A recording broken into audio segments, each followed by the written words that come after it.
maanta waxaa si rasmi ah bilaabmay ololaha heer qaran ee doorashooyinka madaxnimada Soomaaliland oo dhawaan ay yimayn kumishanka doorashooyinku waxaana ay bafuray xisbiga UCD oo wadada siyaasadeed ka dhigay fakaaraha dalka gaar ahaan caasimadda Hargeysa oo saaka wada cagaar ahayd mas'uuliyiinta sarsare xisbiga UCD iyo kumanaan taageerayaal ayaa isugu soo baxay barxadda beerta xorriyadda ee magaalada Hargeysa oo xisbiga UCD ku soo bandhigay cududa taageere oo bulshada ku leeyahay waxayna haween dhalinyaro aqoon-yahano carruur iyo ciroolaba saaka isugu soo biyo shubteen fakaaraha la bilay ee beerta xorriyadda Hargeysa waxaana ugu horeyn goobtaasi hadallo duurxulaa ka jeediyay mas'uuliyiinta sarsare ka tirsan xisbiga gaar ahaan gobolka Murujeex iyagoo ka hadlay fakaaraha ayay shacabka ugu baaqeen inay gacantooda ku doortaan isbedel dalka gahana qaada wadankani waa wadan u baahan shacbiga Soomaaliland dhamaantii inuu helo isbedel dhab ah oo u baahan in la xaqiijiyo waayo xusbiyada amba labada xusbiye kale la tartamaya waxay yiraahdaan ay ka sheekeeyaan isbedel bay yiraahdaan isbedelkay raadinayaan horaba way u sameyn lahaayeen kulmiyana 7 sanadood ayuu wadankan ka soo talinayay cirhana wuxuu soo hayay muddo 12 sanadood ayaa ra'iisul baarlamaanka ahaa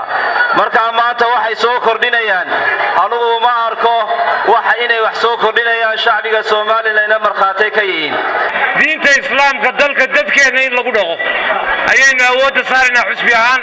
gudoomiyaheena uu sheegay murashaxeena xusbiga uu sheegay way noo calaamad barnaamijkeena way ku jirtaa farxadii xalaya baan hore isu keen raacday in taageerayaasheen laxaad kala ee faraha badnaa ay xafiisyadeeni ka saxabtumarayaan ay ka ciyaarayaan oo halka mas'uuliyiin waayeen taasi waa mid takala walaalayaal nin tignika qori saaray oo baabuurtii ka jaray kurta biyuu daro gaamin karaayo dagaal u diyaari waxaan halkaan ka sheegaynaa in 19 degmo doorasho oo dalka oo dhan ah inaynu maanta ka dabaaldegayno waxaynu runtii aynu ilaa xalay juhdi ilaa habeenkeenaynu ku jirnay habeenadanba sidaynu cududeena taageero aynu ugu muujin lahayn maanta musharaxii madaxweynuhu injineer Faysal Cali Waraabe isagu dabaaldegan wuxuu kaga qayb galayaa gobolka Togdheer caasimadiisa Burco madaxweyne ku-xigeenkiina wuxuu joogaa Laascaanood gudoomiye ku-xigeenkiina wuxuu joogaa gobolka Awdal dalka yaa wada diinta yaa wada amniga yaa wada gabagabadiina Axmed Xirsi Ducaale gudoomiyaha ololaha heer qaran ee xisbiga UCD ayaa soo afmeeray khudbadihii laga jeediyay fakaaraha beerta xorriyadda wuxuuna shacabka u iftiimiyay jidka habboon ee loo marayo isbedel samatal isku jahaysan ee xisbiga UCD horseedayo qaranka Soomaaliland doontii UCD waa dhaqaaqday ka soo digarado qabyaalad dulmiga ha u noqon kiraale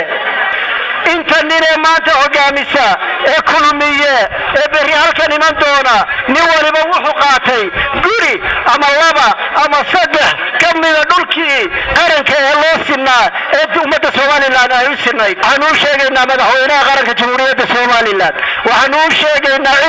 guddiga qaranka doorashooyinka Jamhuuriyadda Soomaaliland waxaan u sheegaynaa cid kasta oo ay qusayso doorashadu oo doonaysa dalkan inay ka dhacdo doorasho xor oo xalaala oo doonaysa inay dalkan ka dhacdo doorasho nabadgelyo ah waxaan u sheegaynaa xisbiga kulmiyadu xalay ka bilaabay magaalada Hargeysa inaanay hayntii ay doorasho nabadgelyo ah ku dhici lahayd